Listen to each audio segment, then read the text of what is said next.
CN Inside the Studio is proudly sponsored by F&M Bank.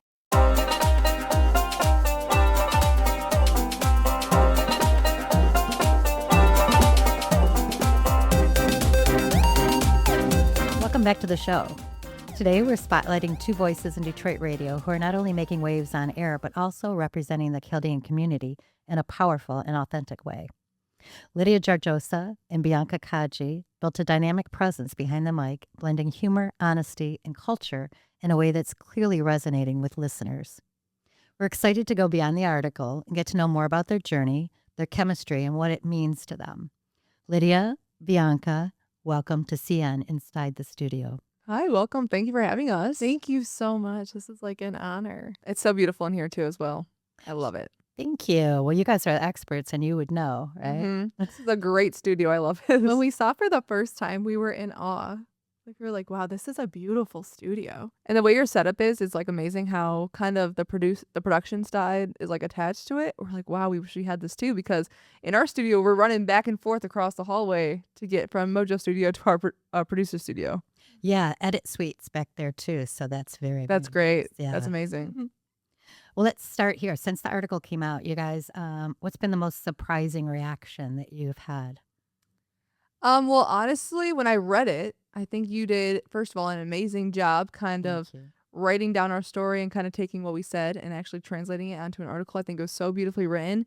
I will tell you the most surprising thing is that it was in Dream Market. I was shopping around in Dream Market, and I was not expecting to see the newspaper in Dream Market. And I was like, wow, this is amazing. I'm shopping around, and I'm seeing my face in a newspaper. So I think it's really cool. I think we saw that. Yeah, we did. On social media. Yeah. I documented it because I was like, everyone's telling me it's at Dream Market, so I had to go check it out. It was great. I didn't know it was free. And I also didn't know that it was offered in our churches, too, because one of my cousins texted me, and she's like, Lydia, I'm at St. Thomas right now, and I just saw your, name in the Chaldean News. And I was like, no way. I was like, it's there. And she's like, yeah, I just grabbed a couple of them. And I'm like, well, how did you get them? She's like, they're free. Yeah, that was really cool. Showing my grandpa, who it's really cute because he has them like all around his house right now, in like every room. And I could just tell they're very proud. And just seeing my family and how proud they are, especially I talked about it previously, how my parents weren't always supportive of me doing radio and didn't always trust the process. But now seeing my face and my name and my story kind of come to life literally in stores and churches everywhere, I think is really cool. And it's kind of another proving factor that like what we're doing is amazing. And we're making an impact in the community. You absolutely are. Just for clarification, there is a $35 per year subscription price for Chaldean News, but we do distribute in various places, both on the east side and the west side. I saw that. That's really cool. Yeah. Have you noticed any reaction from Chaldean listeners specifically? I did. So I went to a retreat, and a couple of the people on the retreat with me were like, oh my God, we just saw your post on the Chaldean News. This is super cool. I went in blind. I knew nobody. And then once I introduced myself and who I was, that's when it clicked to them. They're like, oh, this is the Lydia from the Chaldean News, who's also on the morning show. So that was really cool. That is. I love it. Yeah. You two have really great chemistry. What's something about each other that listeners wouldn't know? That we actually like each other. Everyone thinks like secretly me and Lydia love each other, but a lot of people think that me and Lydia actually kind of hate each other, or we resent each other at work because we're always on the air arguing, bickering, going back and forth. We make funny videos of us kind of arguing all the time. We made a video recently of us like impersonating each other, and it's like a lot of mockery, but it's so fun and it's so funny. And I consider Lydia my sister. So even sisters in real life, I don't have a sister, but I know my friends do, and they argue, but then they get over it, and then they just move on, and they make up like right away. And I feel like that's exactly how our relationship is like mirrored. That's what I would say. I would also say like we bounce back fast. So like we could be arguing at like 6 o'clock in the morning, but like by the time the show starts at 6:12, we're good. Like I can just show her what I need to show her before show, and we can communicate the way that we would want to. Yeah. Okay, so can you give me your best Bianca? Yeah, bro, you need to chill. You need to chill, bro. Relax, Lydia. Relax. My impersonation of Lydia is Bianca, get it together. We're not doing funny stuff, handstands on the walls right now. We're in a show. or Bianca, are you listening to the show right now? Because Mojo just said this. That she actually keeps me in check a lot, for real. Sometimes I think I do too much on her though. Like lately, like the past week, I've had to scale back on her just a little bit because I'm like, I don't want her to think I'm bullying her. Like I got mad at her last week, genuinely mad at her. And then I was like, let me just scale back off of her a little. Have you ever had to save each other on the air? I feel like we sometimes going on the air, we know what we're gonna say, know what we're not gonna say. We kind of give each other the look of like, all right, we're not gonna say that, or just like when we see ourselves kind of going towards a road, we're like, all right, we're not gonna keep going there, so we kind of switch up the topic a little bit and kind of diverse from what we're gonna say. Yeah. Because it's live radio, right? Yeah. Yeah, or there's something she knows about me or that I know about her, and something similar gets brought up as a topic, and her and I are looking at each other across the board like with the Do not "Hey, say don't anything. Yeah. So yeah, that's funny. What is Mojo like behind the scenes? I think he's real. I Yeah. think he's pretty much the exact same. He has the same humor and energy. He doesn't put on a whole face or facade on the air and then be a whole different person off the air. Like he's the exact same person. I feel like especially when we're on the air all talking to each other, it's like talking with your friends and like hanging out with your friends and family, because I don't feel like I'm talking to a character. I don't feel like I'm talking to a Mojo in the morning or a Kev or a Shannon.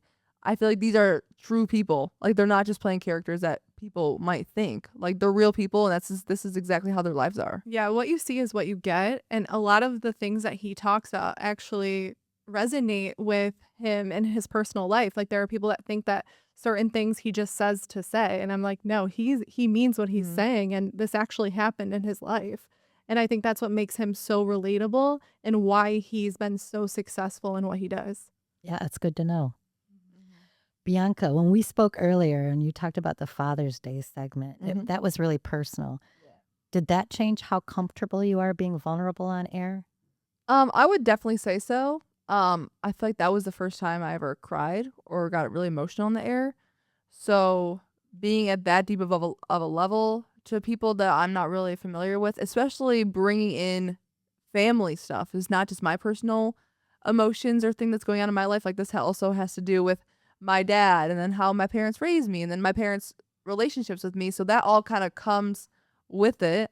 And honestly, I think it's a beautiful thing because there's so many people calling on the air as well and crying and saying I deal with the same thing, or my parents and I are the same way. And it's just good to not feel alone. And then I also feel good that I don't feel alone.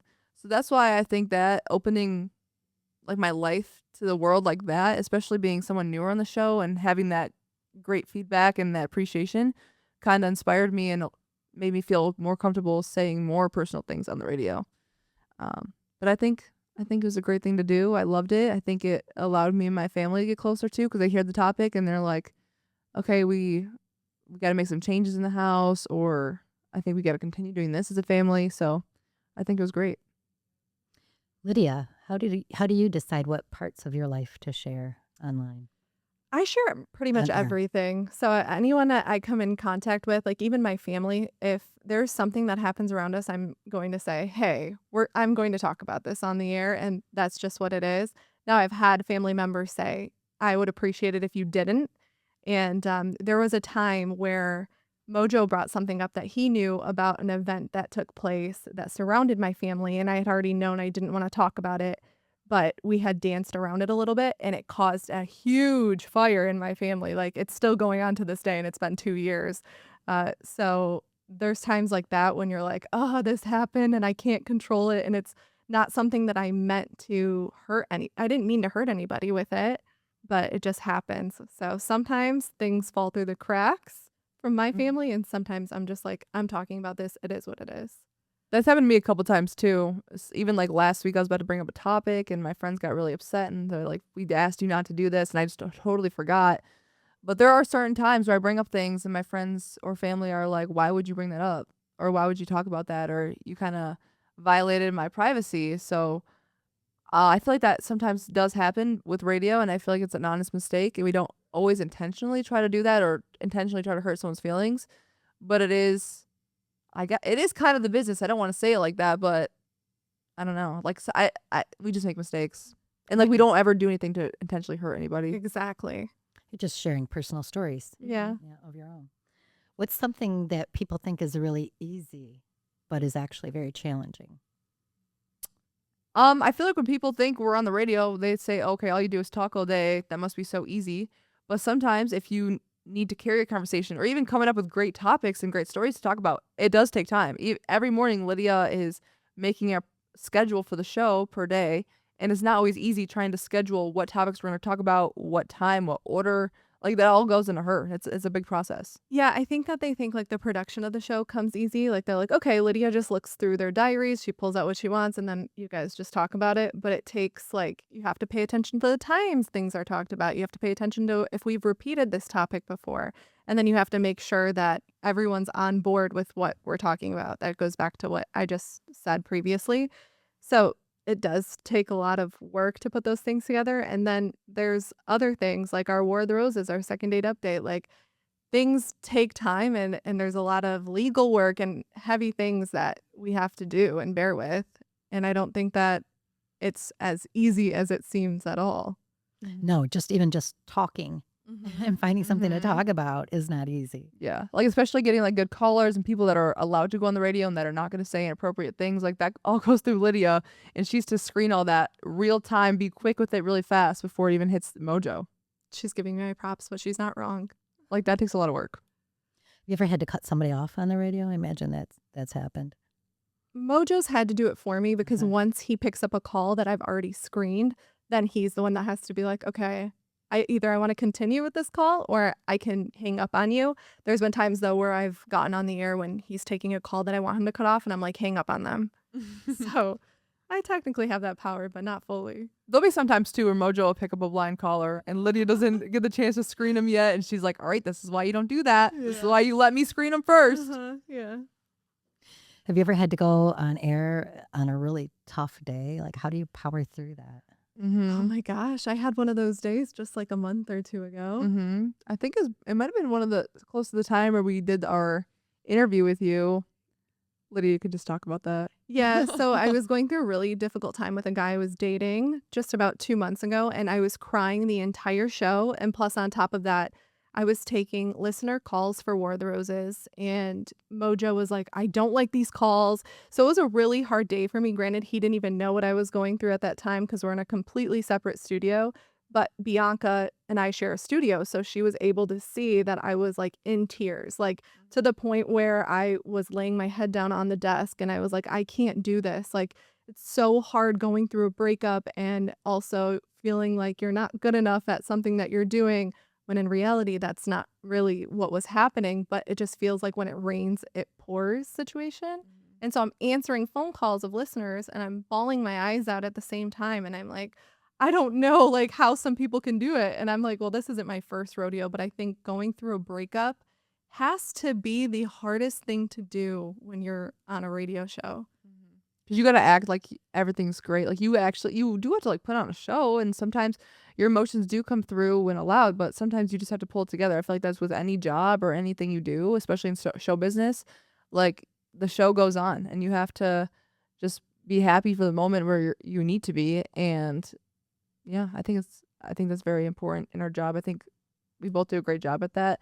Some days we just come in and we're just like, we're tired. We don't want to be happy. Like my dog died like 2 weeks ago and I knew I was putting him down while I was at work. So I'm just like, when I go home from work today, like it was just sad. So I'm so sorry. no, it's okay. But like sometimes you have to go to work and you just got to do it. I feel like everyone in life just has to go to work. People go through trauma. People go through things their entire life, and you just have to keep pushing to pay your bills and get your work done, you know? But that's like my lifeline. Like when I go through those hard times and she will just like let me hug her or she'll just hear me cry. And I'm like, if I didn't have her, I don't know what I would do. Yeah, it's really comforting because like especially when I'm going through hard times too. Like Lydia knows. She's like, Bianca, what's going on? You're sad today. And she catches it before I even know.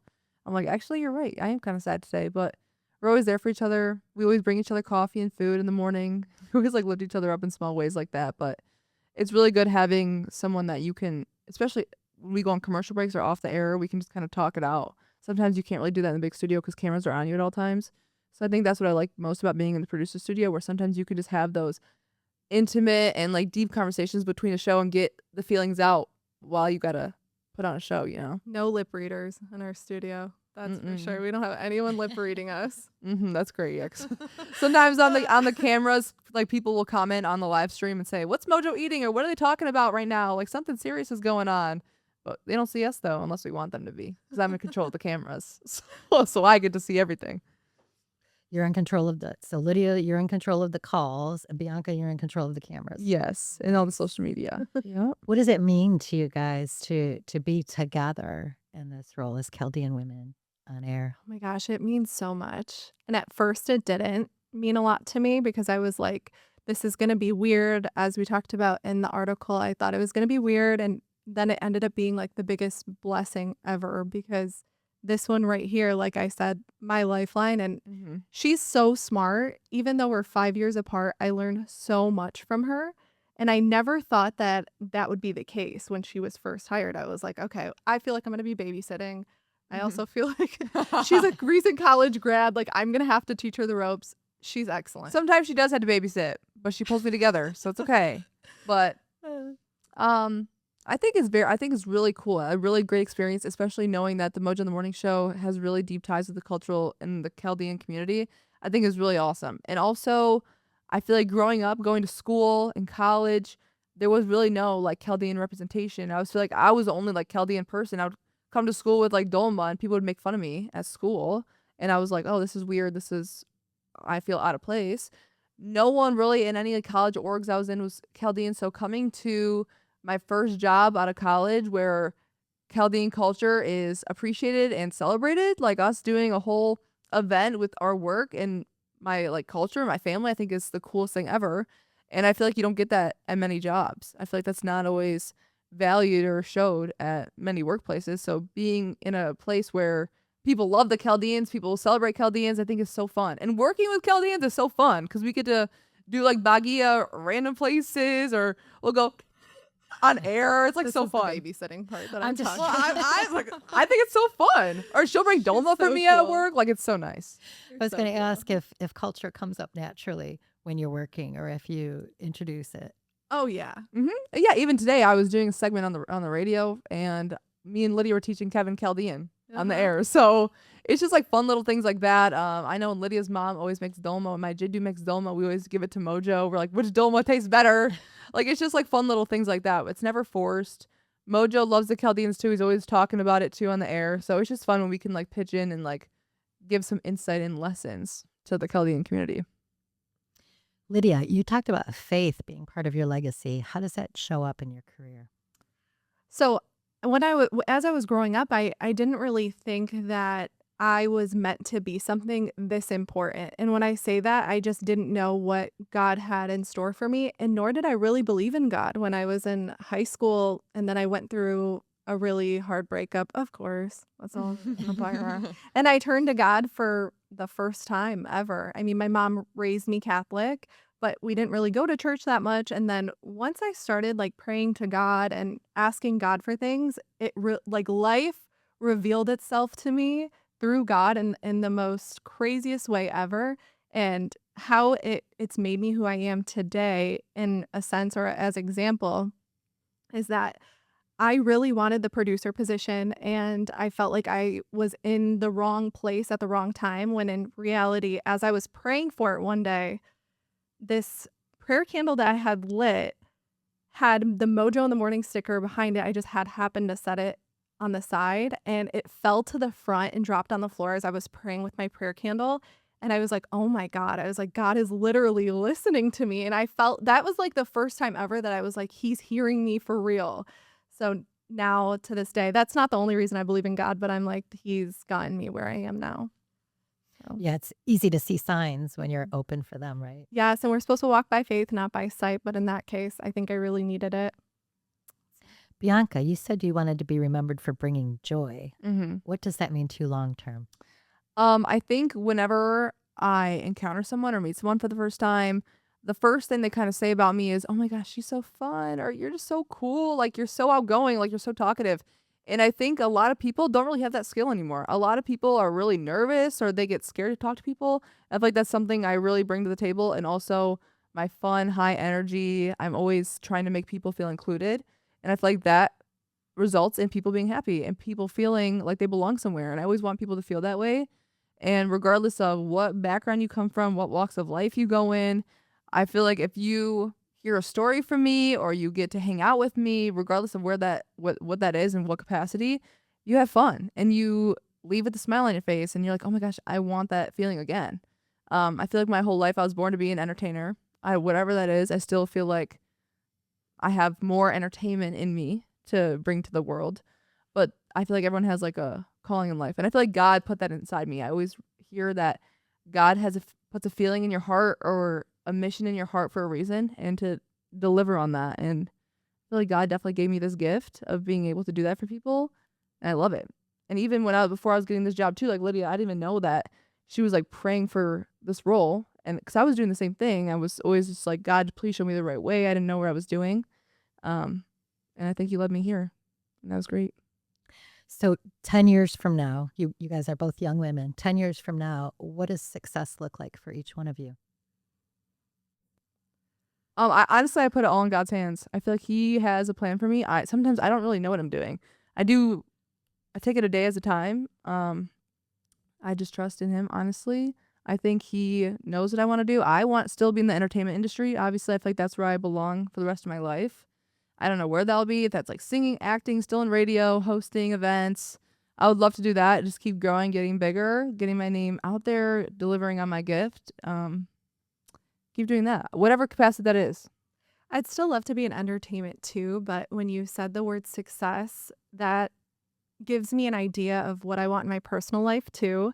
So yeah, entertainment is where I see myself for the rest of my working life, but I also see myself getting married and having kids, and that to me is a piece of success. Like that's something I've always wanted. In my heart, I know I want to be a mom, and once I achieve that, I know that that's like where I'm going to be like, I've succeeded. Like this is where I want to be. This is what I want to be doing, and I'm there. I don't really see myself being a mom yet. We'll see if I ever get there, but you can't ask me that and I'll be like, oh yeah, I'm gonna be a mom. Well, we gotta wait a little bit on that. I see myself getting married, but I'm really career focused and oriented right now. But Lydia is so mom coded. Like Lydia will definitely be a mom one day. However that is. We'll get her a kid soon. Are you the studio mom? I am. Yeah. Yeah, we had that incident today too where I was like, hey, Bianca, no, you're not doing this. And Mojo's like, yeah, Bianca, you're not doing it. Like whatever Lydia says, Mojo's like, all right, yeah, listen to Lydia. It's like happy Lydia, happy life, happy wife, happy life. Sometimes I don't always go. Like Lydia has like a whole little box of snacks for everyone in the office, and it's like our snacks only, don't touch. Like she has everything together. She has a whole little office desk and corner of everything anyone needs. She's got everything. She's a mom. Yeah, I would say so. What is something that would surprise listeners about you? About me? Oh, here's one thing is that there are sometimes moments where I come off as like this clean cut girl. Like Bianca kind of was just like, she's the mom, she's this, she's that. But I love rap music. That's one thing I know nobody knows about me is that and it's a bad habit, but I love Mojo says it all the time too. He's like, Lydia, no one would ever believe that you cuss and you listen to this kind of music, but I do. And it's just what I enjoy. I know we're in Holy Week right now, but I'm really trying to stay away from secular music. However, it gets the best of me sometimes. You're a gangster. Oh, I am. She named her dog after the Kanye West album. That's how much she's. His name is Pablo.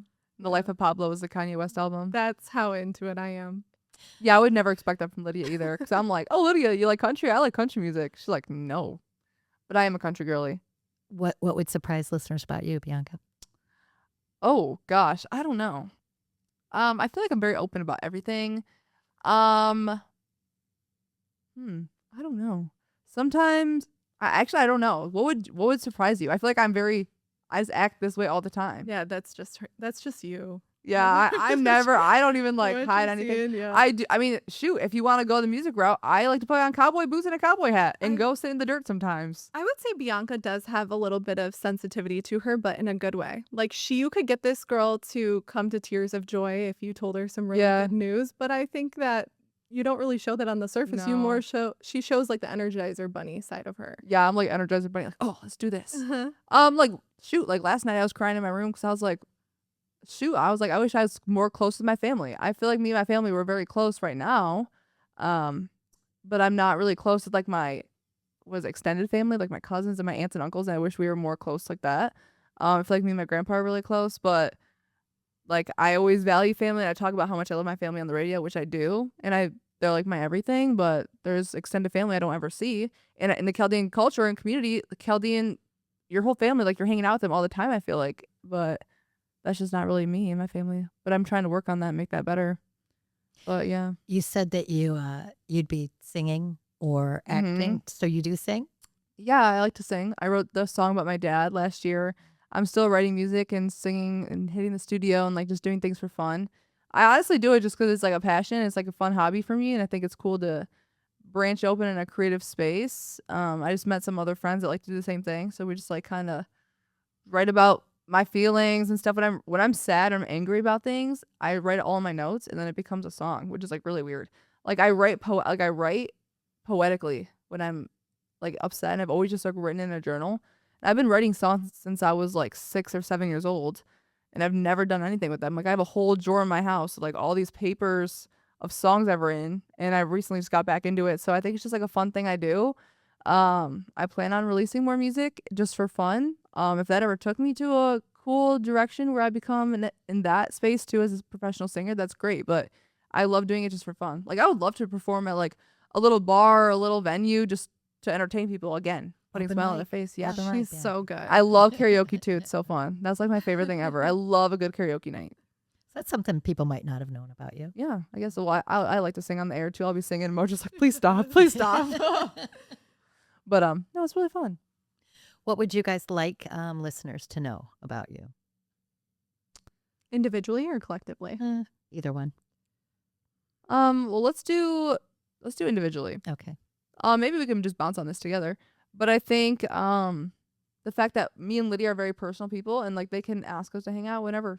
And honestly, we'll be down to hang out sometimes. I know the eye contact got lost in that one. So maybe that's on me. Maybe that's not a collective thing. Maybe that's me. If you ever want to hang out, sure, I'm down to hang out. Oh, if I'm going to speak for Lydia on that one.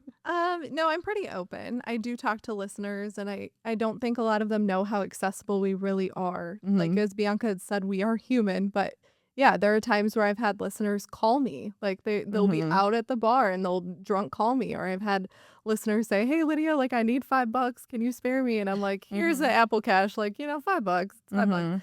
Whatever." But yeah, we are pretty accessible, and I'm pretty open to contact most of the time. Unless it's a day off, I'll try to get my rest. Bianca's very great at, doing things and meeting people and going I out love there. going out. I yeah. love that too, but I think as I get older, it's She kind likes of her like personal space, quiet time sometimes. there are times, yes. Yeah. I love alone time. But me and Lydia, like we go to church together a lot. We go to church together probably like every other Wednesday together, which is really cool. I know a lot of the Chaldean listeners of ours go to our church, St. George. That's where we are. And it's really cool sometimes when we're at church, or if I'm at like Bible study after, people coming up to me and they're like, "Hey, are you Bianca from Mojo in the Morning?" Like, yeah. And I'm out here. I'm like still doing everything else everyone else is doing. And I don't ever let my values or like my roots diminish away. No matter how far I go in life, no matter what I'm doing in life, whatever my career takes me, I'm always going to step back and always know where I came from, and like know where my family came from to give me that life. That's beautiful. Mm-hmm. That's beautifully said. you. You guys, I asked you to come hang out with me today, and you did. So I thank you for that. Sarah, we will always Dude, hang out we with wanted to be you. back here so bad. It's so beautiful here. I want to bring my grandpa here so bad. And I know we have our event on May 15th. And that's really cool. I'm telling all my family about it. I'm like, you guys got to come here. It's so pretty and it's going to be so much fun. So I think they're all down. And I think that's going to be really cool to bring everyone together. Yeah, I'm that's so going to be a lot excited. of fun. We're really looking forward to that too. That is exciting. Well, Cool. Lydia and Bianca, thank you both for your honesty Mhm. and for sharing your story with us. It's inspiring to see, not only that you're building careers, but that you are inspiring others and being a role model for others. And I Yeah. think that's really important. And I thank you for that. Yeah, I think it's really important. If anyone is interested in going into the broadcast community, definitely reach out to people that you are inspired by, aka hopefully Lydia and I, because it's great to keep that going. And there's always going to be a new generation of radio legends, broadcast legends. Like Mojo is a Hall of Fame legend essentially in the community. So if anyone wants to keep going, like, we want to keep this legacy going on, and we want to see people doing great things too. So we're always here to help. Oh, I want to see more Chaldeans in radio. Mhm. So I think that'd be so please cool. reach out. You want to shadow? You want to just talk Mhm. to Bianca and I? You're more than welcome. Like, I love that. I love that too. That sounds great. You guys want to help me in thanking our listeners today for tuning in? Yeah. Yeah, thank you guys for coming in, listening to this podcast on the Chaldean News, correct? Correct. We are so happy that we got to hang out with you guys. Make sure to follow us on all social media. Mine is Bianca Kajy. Mine is Radio Lydia. And have a great day, and we'll see you guys soon. Bye.